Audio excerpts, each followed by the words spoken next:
সকল বিষয়ের যিনি অনুসরণীয় মানুষ, যাকে আমার আপনার জীবনে আজীবন অনুসরণ করাকে আল্লাহ তাআলা বাধ্যতামূলক করেছেন, যিনি আমার আপনার জন্য শরিয়াত প্রণেতা, শরিয়াত নিয়ে এসেছেন যাতে করে গাফিল মানুষগুলো আল্লাহ তাআলার দিকে আসতে পারে, পথহারা মানুষগুলো, পথ ভোলা মানুষগুলো আল্লাহর রাস্তায় আসতে পারে।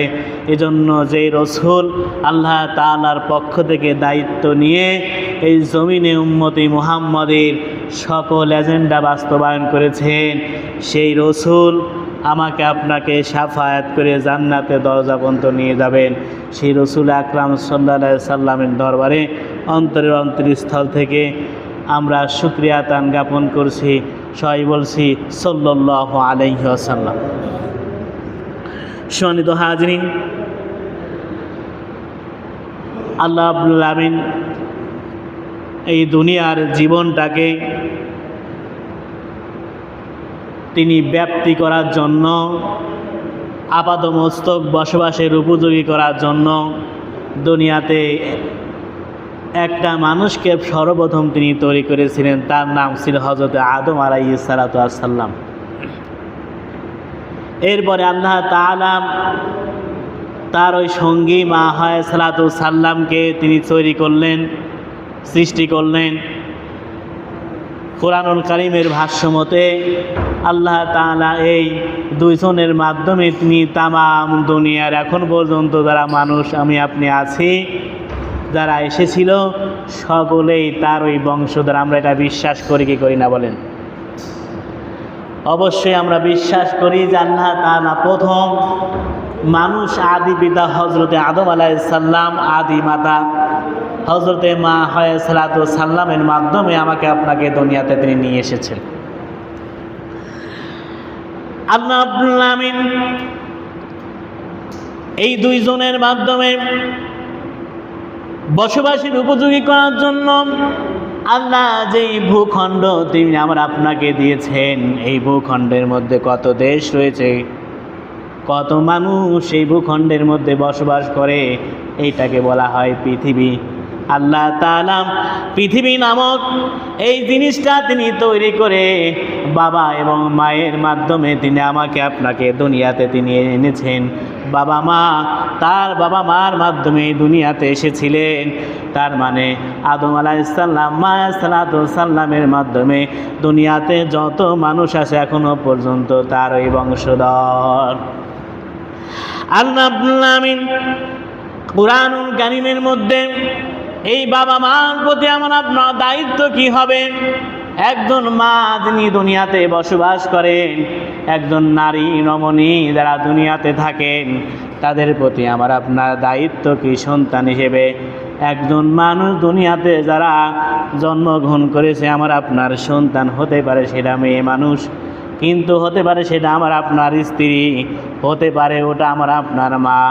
আল্লাহ রাব্বুল আলামিন এদের ব্যাপারে রাব্বুল আলামিন কোরআনুল কারীমের মধ্যে বলে দিচ্ছেন, বান্দা তোমার দায়িত্ব কর্তব্য কি তোমার দুনিয়াতে, আর এই দায়িত্ব পালনই বা তুমি কেন করবা, আমি আল্লাহ তাআলা ওইটা তোমাকে নির্দেশ দিয়েছি।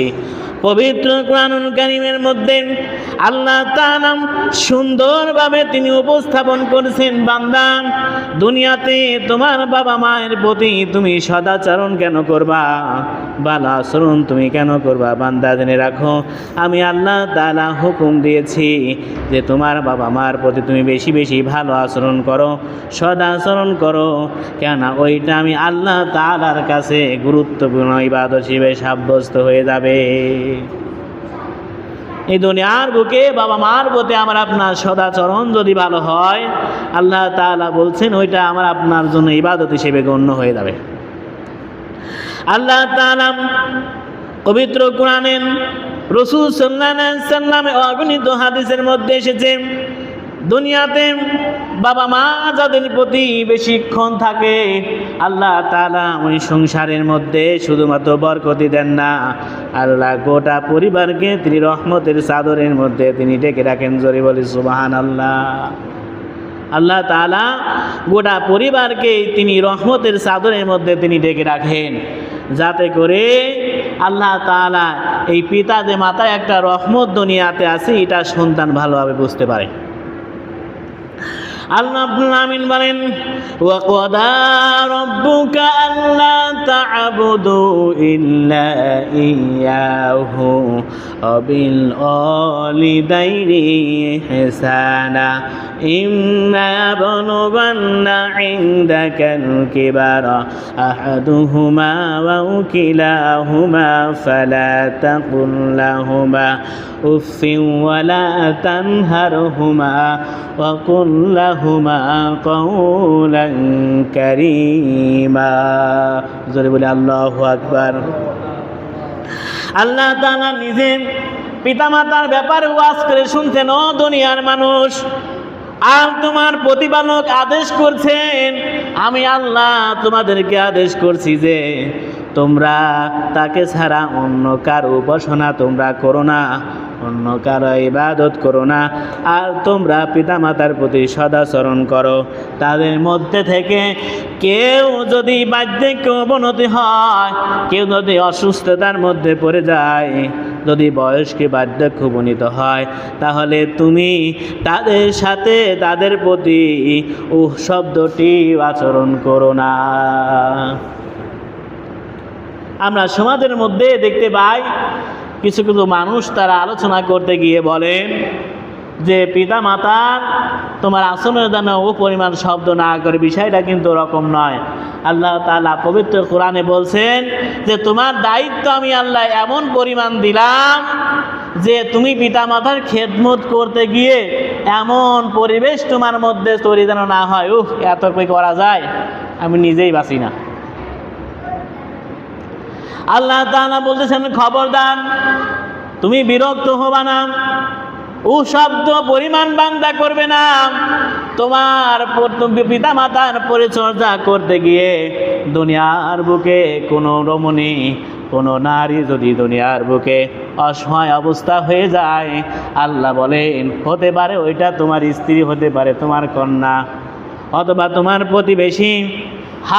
যদি এই নারী অসহায়ত্বের যদি তোমরা দুর্বলতার যদি তোমরা নিতে যাও, মনে রাখো এই দুনিয়ার বুকে অসহায় নারী, অবলা নারীর যে বদদোয়া, ওইটা যদি বান্দা তোমার দরবারে পৌঁছে, আল্লাহর দরবারে যদি কবুল হয়, একজন মানুষ ওই বদদোয়া থেকে ফেরত আসার কোনো সম্ভাবনা নাই। এজন্য রাসূল বলে দিয়েছেন এই দুনিয়ার বুকে বাবা মাই হচ্ছে তোমার জান্নাত এবং জাহান্নাম। দুনিয়ার বুকে তুমি যদি তোমার বাবা মার খেদমত করে তুমি যদি দুনিয়ার বুকে জান্নাতের উপযুক্ত হয়ে যাও, ও দুনিয়ার মানুষ, ও আমার বান্দারা, জেনে রাখো আমি আল্লাহ নির্দেশনা দিলাম দুনিয়ার বুকে তোমার মায়ের খেদমত করবে, তোমার মাকে তুমি পরিচর্যা করবে, তোমার মা দেখাশোনা করবে। আর যখনই তোমার মা তোমার ওই আচরণে খুশি হয়ে যাবে, যখনই তোমার ওই খেদমতে মা মন থেকে যখন দোয়া করবে, সাথে সাথ বান্দা তুমি দুনিয়া থেকে যদি মারা যাও, আল্লাহ তাআলার জান্নাত তোমার জন্য হাতছানি দিয়ে রাখছে। কেননা বাবা মার দোয়ার মাঝে কোনো অন্তরায় এবং পর্দা থাকে না। জোরে বলি সুবহানাল্লাহ। এজন্য বাবা মার প্রতি আমার গুরুত্ব থাকবে অত্যাধিক। নারী যেই অবলা হোক না কেন তার প্রতি আমার আপনার গুরুত্ব থাকবে অত্যাধিক। আমার আপনার বেটার বউ হতে পারে, আমার আপনার দুনিয়ার বুকে যেই হোক না কেন, আমার আপনার আল্লাহ তাআলা যেহেতু সৃষ্টিগতভাবেই তাকে দুর্বল করে তৈরি করেছেন, এই দুনিয়ার বুকে আল্লাহ মানুষকে তৈরি করেছেন অতি দুর্বল করে। আল্লাহ তাআলা বলেন দাঈফ, ও মানুষ দুনিয়াতে তোমাকে আমি অতি দুর্বল করে তৈরি করেছি, তোমার মধ্যে অহংকার কখনো আসবে না। এই মানুষের মধ্যে আল্লাহ তাআলা মেয়ে মানুষকে অত্যাধিক পরিমাণ তিনি দুর্বল করে সৃষ্টি করেছেন। তাদের ধৈর্য ক্ষমতা আল্লাহ তাআলা দিয়েছেন, কিন্তু সৃষ্টিগতভাবে তারা দুর্বল। সৃষ্টিগতভাবে আল্লাহ তাআলা মায়েদেরকে তিনি দুর্বল করে তৈরি করেছেন। আল্লাহ তাআলা তাদের ধৈর্য দিয়েছেন, কিন্তু তারা দুর্বল। আমি আপনি মনে করেন 4 মণ একটা বস্তা যদি আমি আপনি নেই, বলেন তো মেয়ে মানুষের পক্ষে 4 মণ বস্তা নেওয়া সম্ভব হবে? বলেন হবে? হবে না। ওইরকম শারীরিক শক্তি আল্লাহ তাআলা, দৈহিক গঠন আল্লাহ তাআলা তাদেরকে দেন নাই। এজন্য রাসূল সাল্লাল্লাহু আলাইহি ওয়াসাল্লাম হাদিসের মধ্যে বলেছেন, আদ-দুনিয়া খায়রু ওয়া মাতাউদ দুনিয়া ইমরাতুন সলিহা। এই দুনিয়ার বুকে আল্লাহ তাআলা যা কিছু দিয়েছেন ওগুলো তোমাদের জন্য সম্পদ, আর দুনিয়ার বুকে তোমাদের জন্য উত্তম সম্পদ হচ্ছে আল্লাহ মেয়ে মানুষ। যদি বলি সুবহানাল্লাহ। তার মানে টাকা পয়সা আমার আপনার দুনিয়ার বুকে সম্পদ, বাড়িঘর এগুলো আমার আপনার জন্য সম্পদ, কিন্তু দুনিয়ার বুকে আমি আপনি যদি একটা মেয়েকে তৈরি করতে পারে আল্লাহওয়ালা, আল্লাহ রাসূল সাল্লাল্লাহু আলাইহি সাল্লাম বলছেন ওইটা তোমার জন্য দুনিয়াতে সবচেয়ে মূল্যবান সম্পদ। চিল্লা বলি সুবহানাল্লাহ। এজন্য আমার আপনার কর্তব্য হচ্ছে এদের ভরণ পোষণের শুধুমাত্র দায়িত্ব পালন করা নয়, যাতে করে আমার আপনার মেয়ে, স্ত্রী এবং সন্তানগুলো আল্লাহওয়ালা হিসেবে বেড়ে ওঠে।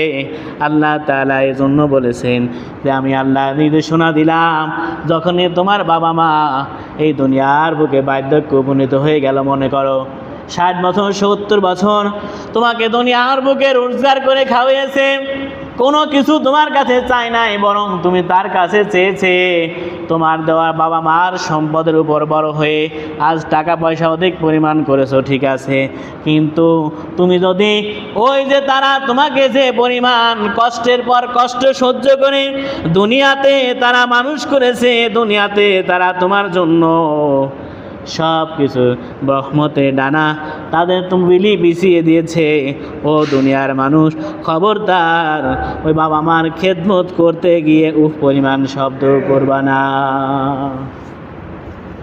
খবরদার, আমি আল্লাহ তাআলা তোমাকে নির্দেশনা দিচ্ছি যে তুমি তাদের ব্যাপারে কখনোই পারবো না, কষ্ট করা যায় এরকম হাই হতাশ তুমি কখনোই প্রকাশ করবে না।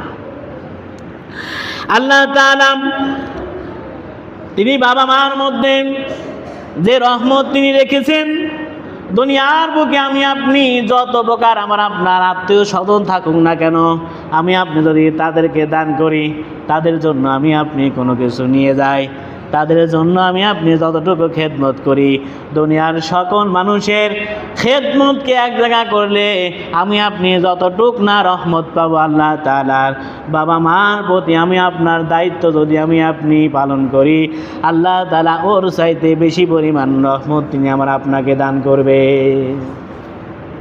এজন্য ছোট সন্তানরা সাধারণত যারা থাকে বা আমার ভরণ পোষণের যারা দায়িত্ব পালন করে, আমার আপনার দেশে যে ছোট যে সন্তান থাকে বাবা মা তাদের প্রতি বেশি খায় এবং ছোট সন্তানগুলো বাবা মাকে বেশি পরিমাণ দেখে।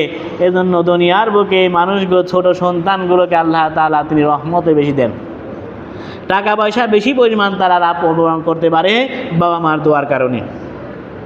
এজন্য আপনাদের প্রতি উদাত্ত আহ্বান থাকবে যে বাবা মার প্রতি অবশ্যই দায়িত্ব পালন করবেন। কি জন্য? আল্লাহ তাআলা পিতামাতার প্রতি সদাচরণ কেন আমাদের করতে হবে, কেন করবে? আল্লাহ তাআলা কুরআনুল কারীমের মধ্যে সুন্দরভাবে তিনি উপস্থাপন করছেন, ওয়াসাইনাল ইনসানা বিওয়ালিদাইহি হামালাতুহু উম্মুহু ওয়াহনান আলা ওয়াহন ওয়া ফিসালুহু ফি আমাইনি আনিশকুর লিওয়ালিদাইকা ইলাইয়াল মাসির। পবিত্র কুরআনুল কারীমের মধ্যে সূরাতুল লুকমানের 14 নম্বর আয়াতে কারিমার মধ্যে আল্লাহ তাআলা বলেন, ও দুনিয়ার আমার বান্দাগণ, ও দুনিয়ার মানুষ, কেন তোমার আমার প্রতি, তোমার সন্তানের প্রতি, তোমার মেয়েদের প্রতি কেন তুমি সদাচরণ করবে? এক নাম্বার কারণ আল্লাহ তাআলা বলেন, আর আমরা মানুষকে তার পিতামাতার প্রতি সদাচরণের নির্দেশ দিয়েছি। তার মা তাকে কষ্টের পর কষ্ট করে গর্ভে ধারণ করেছে, কষ্টের পর কষ্ট সহ্য করে মা তাকে গর্ভে ধারণ করেছে। এবং তার দুধ ছাড়ানো পর্যন্ত 2 বছর পর্যন্ত মা তাকে দুধ খাইয়ে দিয়েছে, দুধ খেয়ে খাওয়াইছে। এরপরে আল্লাহ তাআলা বলেন, তুমি আমার প্রতি ও তোমার পিতা মাতার প্রতি কৃতজ্ঞ হও। প্রত্যাবর্তন স্থল আমি আল্লাহ তাআলার কাছে। আল্লাহ তাআলা বোঝাচ্ছেন যেটা দুনিয়ার বুকে বান্দা তোমার আচরণের কারণে, তোমার দুনিয়ার চলাফেরার কারণে, তোমার ব্যবহারের কারণে বান্দা যদি দুনিয়াতে তোমার বাবা মা অখুশি হয়ে যায়, অরাজি হয়ে যায়, মনে রাখো দুনিয়ার কারো দোয়া তোমার দুনিয়ার বুকে কবুল হবে না।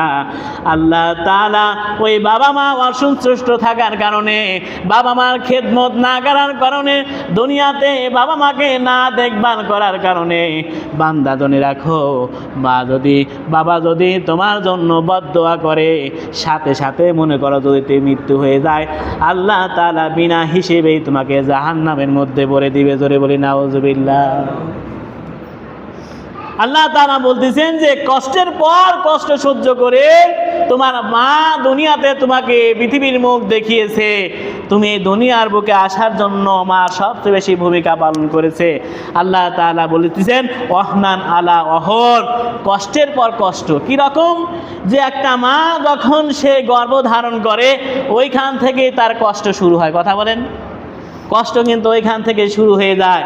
আর কষ্ট শেষের মাত্রা যে পরিমাণ হয়, যে একজন মায়ের, ডাক্তারগণ বলতেছে, বিজ্ঞান বলছে, একটা মায়ের সন্তান প্রসব করতে গিয়ে যেই পরিমাণ কষ্ট সে অনুভব করে, এ কষ্ট তাও কিন্তু একবার নয়, একাধিকবার সে কষ্ট পেতেই থাকে। কথা বলেন, একাধিকবার কষ্টের পর কষ্ট।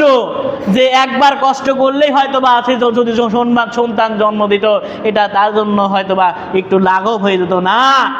বলছে যে একটা মা যখন সন্তান ভূমিষ্ঠ করবে, এই সময় মাকে এত পরিমাণ কষ্ট সহ্য করতে হয়, মানে একটার পর একটা কষ্ট তার জন্য আসে।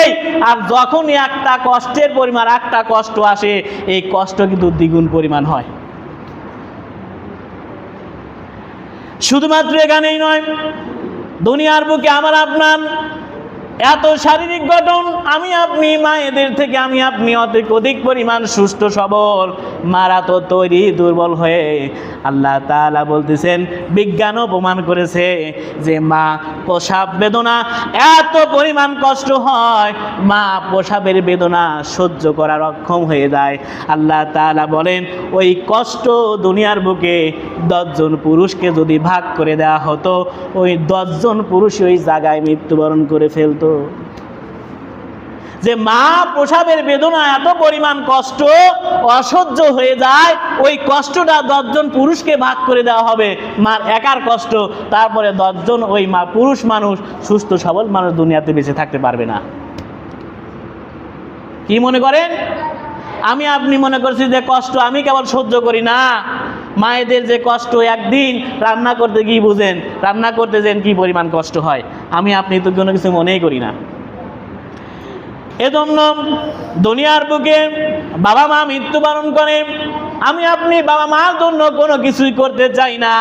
তাদের দেওয়া টাকা পয়সা আমি আপনি আস্তে আস্তে করে লালন করি, আমি আপনি কোটিপতি হই, লাখপতি হই, বাবা মাকে আমি আপনি বলে যাই। আল্লাহ তাআলা বলতেছেন যে দুনিয়ার বুকে বান্দা, তোমার মা বাবা যেই পরিমাণ কষ্ট তোমার জন্য সহ্য করেছে, তুমি কষ্ট অত পরিমাণ সহ্য করতে পারো নাই। মা যেই পরিমাণ কষ্ট তোমার জন্য প্রসব বেদনায় সহ্য করেছে, ওই পরিমাণ কষ্ট তুমি সহ্য করতে পারো নাই। সুতরাং তোমার বাবা মার প্রতি কৃতজ্ঞ হও। আমি আল্লাহর নির্দেশ, তোমার বাবা মা যদি তোমার প্রতি কৃতজ্ঞ হয়, আমি আল্লাহ তাদের জন্য ওই দোয়াটার আমি আল্লাহ এমন পরিমাণ কবুল করি যে ওইখানেই তোমার জন্য আমি আল্লাহর জন্য রহমত করা ফরজ হয়ে যায়। আমি আল্লাহর রহমত তোমার জন্য, আমার জন্য করা তোমার প্রতি ফরজ হয়ে যায়। এজন্য আসুন বাবা মার প্রতি আমি আপনি কৃতজ্ঞ হই। তাদের প্রতি আমার আপনার যে কর্তব্যগুলো আছে, এগুলো আমি আপনি পুরাপুরি যদি নাও পারি, আমি আপনি যে অবস্থায় আছি সেই অবস্থায় বা আমি আপনি যত্নশীল হই। তাদের প্রতি আমি আপনি কোনো প্রকার খারাপ আচরণ আমি আপনি করব না। দুনিয়ার বুকে এমনও কুলাঙ্গার দুনিয়ায় সন্তান আছে বা আমার গায়ে হাত পর্যন্ত তোলে, বলেন নাই? সমাজে আছে অনেক। এজন্য বাবা মা যদি অখুশি হওয়া রাজি হয়ে যায়, দুনিয়ার বুকে কারো দোয়া আমার আপনার জন্য কবুল হবে না, বিনা হিসেবে জাহান্নাম আমার জন্য হয়ে যাবে। এজন্য আসুন বা আমার প্রতি আমি আপনি দায়িত্বগুলো পালন করি, বা আমার আল্লাহ তাআলা মায়ের পায়ের নিচে আমাদের জন্য জান্নাত দিয়েছেন, আল জান্নাতুত তাহতা আকদামিল উম্মাহাত, যে বাবা মার পায়ের নিচে আমার আপনার জন্য জান্নাত। এজন্য জান্নাতে যাওয়ার জন্য খুব দূরে যাওয়া আমার আপনার জন্য প্রয়োজন নাই। আমি আপনি খেদমত করি, বা আমার আমি আপনি খেদমত করি। দুনিয়ার বুকে অনেক সন্তান আছে শ্বশুর শাশুড়ির প্রতি যতটুকু দায়িত্ব পালন করে বা আমার প্রতি ততটুকু দায়িত্ব পালন করে না, নাকি ভুল বললাম? শ্বশুর শাশুড়ির প্রতি যতটুকু দায়িত্ব পালন করে বা আমার প্রতি ওই রকম দায়িত্ব পালন করে না। শালা সুমনদের প্রতি যতটুকু দায়িত্ব পালন করে, নিজ ভাইয়ের প্রতি অতটুকু পরিমাণ, বোনের প্রতি ওই পরিমাণ দায়িত্ব পালন করে না। শালা সুমনদের বাড়ি যায়, শ্বশুর শাশুড়ির বাড়ি যায়, এমনও আছে ফুপু যারা আছে, ভাই আছে, ওই বোন আছে, কোথায় পড়ে আছে, বছরে একটা দিনও এই মানুষটা খোঁজ খবর নেয় না। নাই বলেন, নাকি বেশি বলে ফেলছি? এজন্য আল্লাহ আসুন আমরা এদের বদদোয়া যদি আমার আপনার জন্য কাজে লাগে, আল্লাহর কসম করে বলছি আল্লাহি, এদের বদদোয়া যদি আমার আপনার জন্য কাজে লাগে, দুনিয়ার কোনো আমার আপনার ইবাদত তো কবুল হবে না। আপনি যতবার ইবাদত গুজারি হন না কেন, জিকির করেন, আপনি যাই করেন, নামাজ পড়েন, কোনো কিছু আমার আপনার জন্য দুনিয়াতে কাজে লাগবে না যদি মা এবং বোন, অসহায় মানুষগুলো যদি আমার আপনার যদি অখুশি হয়ে যায়। আল্লাহ তাআলা আমাদেরকে আজকের আলোচনা থেকে তিনি আমল করার জন্য তৌফিক দেন, সকলে বলি আমিন।